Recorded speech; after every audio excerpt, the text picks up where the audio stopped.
નમસ્કાર વિદ્યાર્થી મિત્રો, વસુંધરા એકેડેમીમાં આપ સૌનું સ્વાગત છે. હવે મિત્રો, હમણાં જ જીપીએસસી દ્વારા જે છે એ જીપીએસસી ક્લાસ 1-2નું પેપર જે આના પહેલાં રવિવારે લેવાયેલું એની પ્રોવિઝનલ આન્સર કી છે એ જાહેર કરવામાં આવેલી છે. તો આ પ્રોવિઝનલ આન્સર કી પ્રમાણે આપણે કેટલા ક્વેશ્ચન છે એ અહીંયા કેન્સલ કરવામાં આવેલા છે, કેટલા પ્રશ્નો છે જેમાં 2 જવાબ માન્ય રાખવામાં આવેલા છે તેના પર ચર્ચા કરીશું. અને અંતે આપણે લોવેસ્ટમાં લોવેસ્ટ ઓછામાં ઓછું મેરિટ છે કેટલું રહી શકે તેના પર પણ વાત કરીશું. તમારે કેટલા માર્ક થાય છે કમેન્ટમાં જરૂરથી જણાવવા વિનંતી. હવે મિત્રો, જીપીએસસી દ્વારા પ્રોવિઝનલ આન્સર કી જાહેર થઈ ગઈ છે, તો આપણે એક મેરિટનો અંદાજ પણ અહીંયા લેવાની ટ્રાય કરીશું અને લોવેસ્ટ મેરિટ કેટલું રહી શકે એના પર પણ આપણે વાત કરીશું. તો વિડીયોમાં અંત સુધી બનેલા રહેજો. હવે મિત્રો, જે લોકોએ આપણા કંડક્ટરની કોઈ મિત્રો તૈયારી કરતા હોય તો એના માટે તમામ ટૉપિક પર છે એક ક્વેશ્ચન તૈયાર કરેલા છે, જેની લિંક તમને ડિસ્ક્રિપ્શનમાં આપેલી છે, જ્યાં તમે ક્વેશ્ચન છે ત્યાંથી એપ્લિકેશન પરથી લઈ શકો છો. ત્યાં ટોપિક વાઇઝ ક્વેશ્ચન છે આપવામાં આવેલા છે. જો કોઈ કંડક્ટરની તૈયારી કરતું હોય તો ખાસ તેમને શેર કરવા વિનંતી. હવે મિત્રો, આપણે એક પછી એક ક્વેશ્ચન જોઈએ.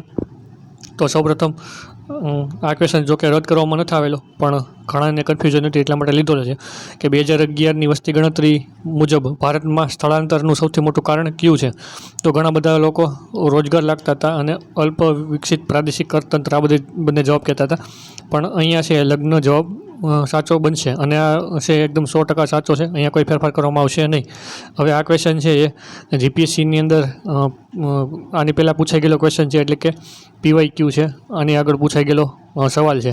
તો આમાં કોઈ પણ ફેરફાર કરવામાં આવે તેવી શક્યતા નથી, એટલે કે ફાઇનલ આન્સર કીમાં પણ આમાં કોઈ ફેરફાર કરવામાં નહીં આવે. મિત્રો, આપણે જીપીએસસીના પેપર છે એ પણ એપ્લિકેશનમાં અપલોડ કરવાના છીએ, તો એપ્લિકેશન જરૂરથી ડાઉનલોડ કરી લેજો. હવે બીજા અન્ય પ્રશ્નોની વાત કરીએ તો સૌપ્રથમ એક પઝલ પૂછેલી, જેની અંદર આપણે ક્વેશ્ચનના તમારે આન્સર કરવાના હતા. અને એની અંદર એવું બનતું હતું કે જે ફર્સ્ટ ક્વેશ્ચન હતો, મહિલા કર્મચારીઓની સંખ્યા, એનો જવાબ મોટા ભાગનાને આવી જતો હતો. એકદમ બેઝિક પઝલ હતી.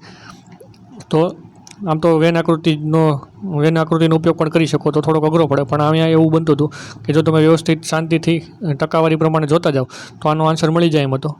પણ અહીંયા બીજી વસ્તુ એવી બનતી હતી કે પુરુષોની સંખ્યા છે એ કોઈ રીતે જવાબ મળતો નહોતો, કારણ કે એ લોકોની જ ભૂલ હતી. એટલે આ એક ક્વેશ્ચન છે એને કેન્સલ કરવામાં આવેલો છે.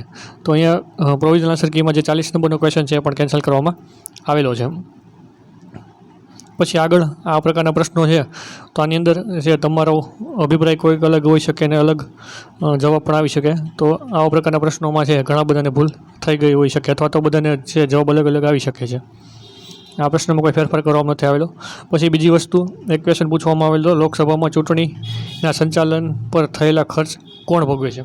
તો આની અંદર પણ જોકે આ તો કેન્દ્ર સરકાર ભોગવતી હોય છે, પણ કેન્દ્ર સરકારનું જે અધિકૃત ફંડ છે એના દ્વારા ખર્ચ ભોગવવામાં આવતો હોય છે. તો ઇનડાયરેક્ટલી છે બંને જવાબ સાચા બને છે. એટલો અહીંયા 2 જવાબ છે એ માન્ય રાખવામાં આવેલા છે, એક કેન્દ્ર સરકાર અને ભારતનું એકીકૃત ફંડ. આ સિવાય એક પઝલ ટાઈપનો પૂછવામાં આવેલો પ્રશ્ન, જે તમે ટિપિકલ દાખલા સોલ્વ કરેલા હોય બ્લડ રિલેશનના, તો બ્લડ રિલેશન ઉપરથી જ આ એક ક્વેશ્ચન પૂછવામાં આવેલો હતો. હવે ક્વેશ્ચનમાં એક ભૂલ એ હતી કે અહીંયા એક પ્રશ્નમાં 2 જવાબ બનતા હતા. દક્ષિત સુનીતાનો પુત્ર પણ કહી શકો અને ભત્રીજો પણ જવાબ બની શકે તેમ હતો. તો અહીંયા બંને જવાબ છે માન્ય રાખવામાં આવેલા છે. તો એટલા સવાલ મને ધ્યાનમાં આવેલા કે જેમાં કોઈને કોઈ ફેરફાર કરવામાં આવેલો હોય. હવે આપણે અંદાજિત મેરિટ કેટલું રહી શકે એના પર ચર્ચા કરીએ. સૌપ્રથમ આપણે જનરલ મેલ કેટેગરીની વાત કરીએ તો જનરલ મેલ કેટેગરીમાં જે છે એ મિનિમમ 92 લઈ અને 97 આની વચ્ચે ક્યાંક મિનિમમ કટઓફ છે રહેવાની શક્યતા રહેલી છે. આ મિનિમમ તમને કટઓફ કહું છું. એવું પણ બને કે 100ની આજુબાજુ પણ જઈ શકે, પણ મિનિમમ કટઓફ આપણે જોઈ લઈએ. બીજી વસ્તુ, જનરલ ફિમેલ કેટેગરીની અંદર 90 લઈ અને 93 સુધી જે કટઓફ રહી શકે છે. જીપીએસસીમાં બહુ ડિફરન્સ આવતો નથી, કદાચ 88 સમથિંગ મિનિમમ રહી શકે અને મેક્સિમમ 93 સુધી જઈ શકે છે. પછી EWS મેલ કેટેગરી છે, તો એમાં પણ કટઓફ છે લગભગ જનરલની આજુબાજુ જ રહેશે. 92 to 97 છે એ રહેવાની શક્યતા રહેલી છે.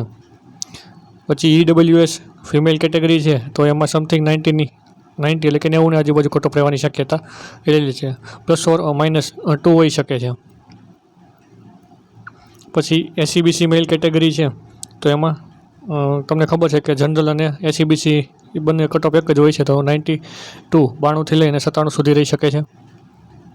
પછી એસસીબીસી ફિમેલ કેટેગરી છે તો એમાં 88 to 90 આની આજુબાજુ મેરિટ છે રહેવાની શક્યતા રહેલી છે. પછી એસસી મેલ કેટેગરી છે તો એની અંદર 90ની આજુબાજુ તમે માનીને ચાલો કે 90થી લઈને 95 આ રેન્જમાં છે એમ કટ ઓફ રહી શકે છે. કદાચ મિનિમમ જાય તો 88 સમથિંગ જાય, એનાથી નીચે જવાની શક્યતા ઓછી છે. પછી એસસી ફિમેલ કેટેગરી, તો એસસી ફિમેલ કેટેગરીની અંદર મિનિમમ છે 88 અને મેક્સિમમ 90 સુધી, આની વચ્ચે જ ક્યાંક રહેવાની વધારે શક્યતા છે. જાય તો મેક્સિમમ 92 અને મિનિમમ છે 88 જ રહેશે, એનાથી ડાઉન જવાની એસસી ફિમેલ કેટેગરીમાં શક્યતા નથી. પછી એસટી મેલ કેટેગરી છે તો એની અંદર અંદાજિત તમે માનીને ચાલો કે અહીંયા 87 to 93 આની વચ્ચે ક્યાંક રહેવાની શક્યતા છે. પછી સૌથી લોએસ્ટ એસટી ફિમેલ કેટેગરીની અંદર મેરિટ જોવા મળે છે તો 80ની આજુબાજુનું મેરિટ છે, તમને 80 સમથિંગ જોવા મળે છે. આની અંદર ઘટાડો થવાની શક્યતા નથી, કદાચ +3 કે 3 to 4 એટલે કે 80 to 85 આની વચ્ચે ક્યાંક રહેવાની વધારે શક્યતા રહેલી છે. પછી પીડબ્લ્યુડી કેટેગરી છે તો આની અંદર આપણે કોઈ જગ્યા નથી, તો આમાં મેરિટનું પ્રિડિક્શન થઈ શકશે નહીં.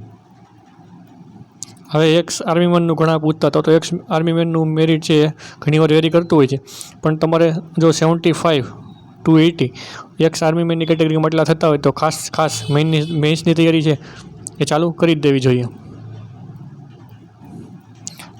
હવે મિત્રો જે લોકોને એટલા માર્ક થતા હોય તો ખાસ મેન્સની તૈયારી છે એ શરૂ કરી દેજો. મેન્સની તૈયારી વહેલી શરૂ કરશો તો તમને ફાયદો થશે. મેં જે મેન્સ પાસ કરી તો એમાં મેં ક્યાંક ને ક્યાંક પહેલાં મેન્સની તૈયારી કરેલી હતી, એ મને વધારે કામ લાગેલી. તો તમે પણ મેન્સની તૈયારી ઝડપથી ચાલુ કરી દો. જો કદાચ તમે પાસ નથી થતા જીપીસીમાં તો કોઈ વાંધો નહીં, અને આગળ સીસીની 2 ભરતીઓ આવે છે ત્યાં તમને કામ લાગશે. હાઈકોર્ટ આસિસ્ટન્ટની જોબ છે ત્યાં કામ લાગશે, અને કદાચ હાઈકોર્ટ ડીવાયએસઓની જે એક્ઝામ લેવાની છે એમાં પણ ફરીથી છે એ વખતે તો ઓપ્શન બેઝ મેન્સનું પેપર હતું, પણ આ વખતે એવું પણ બની શકે કે કદાચ ફરીથી ડિસ્ક્રિપ્ટિવ આવી શકે છે. તો આ બધી જગ્યાએ તમને મેન્સની તૈયારી તો કામ લાગવાની છે, તો ખાસ મેન્સની તૈયારી છે શરૂ કરી દેવી. બસ આપણે અહીંયા સુધી વિડીયો રાખીએ છીએ. Thank you. જય હિન્દ, જય ભારત.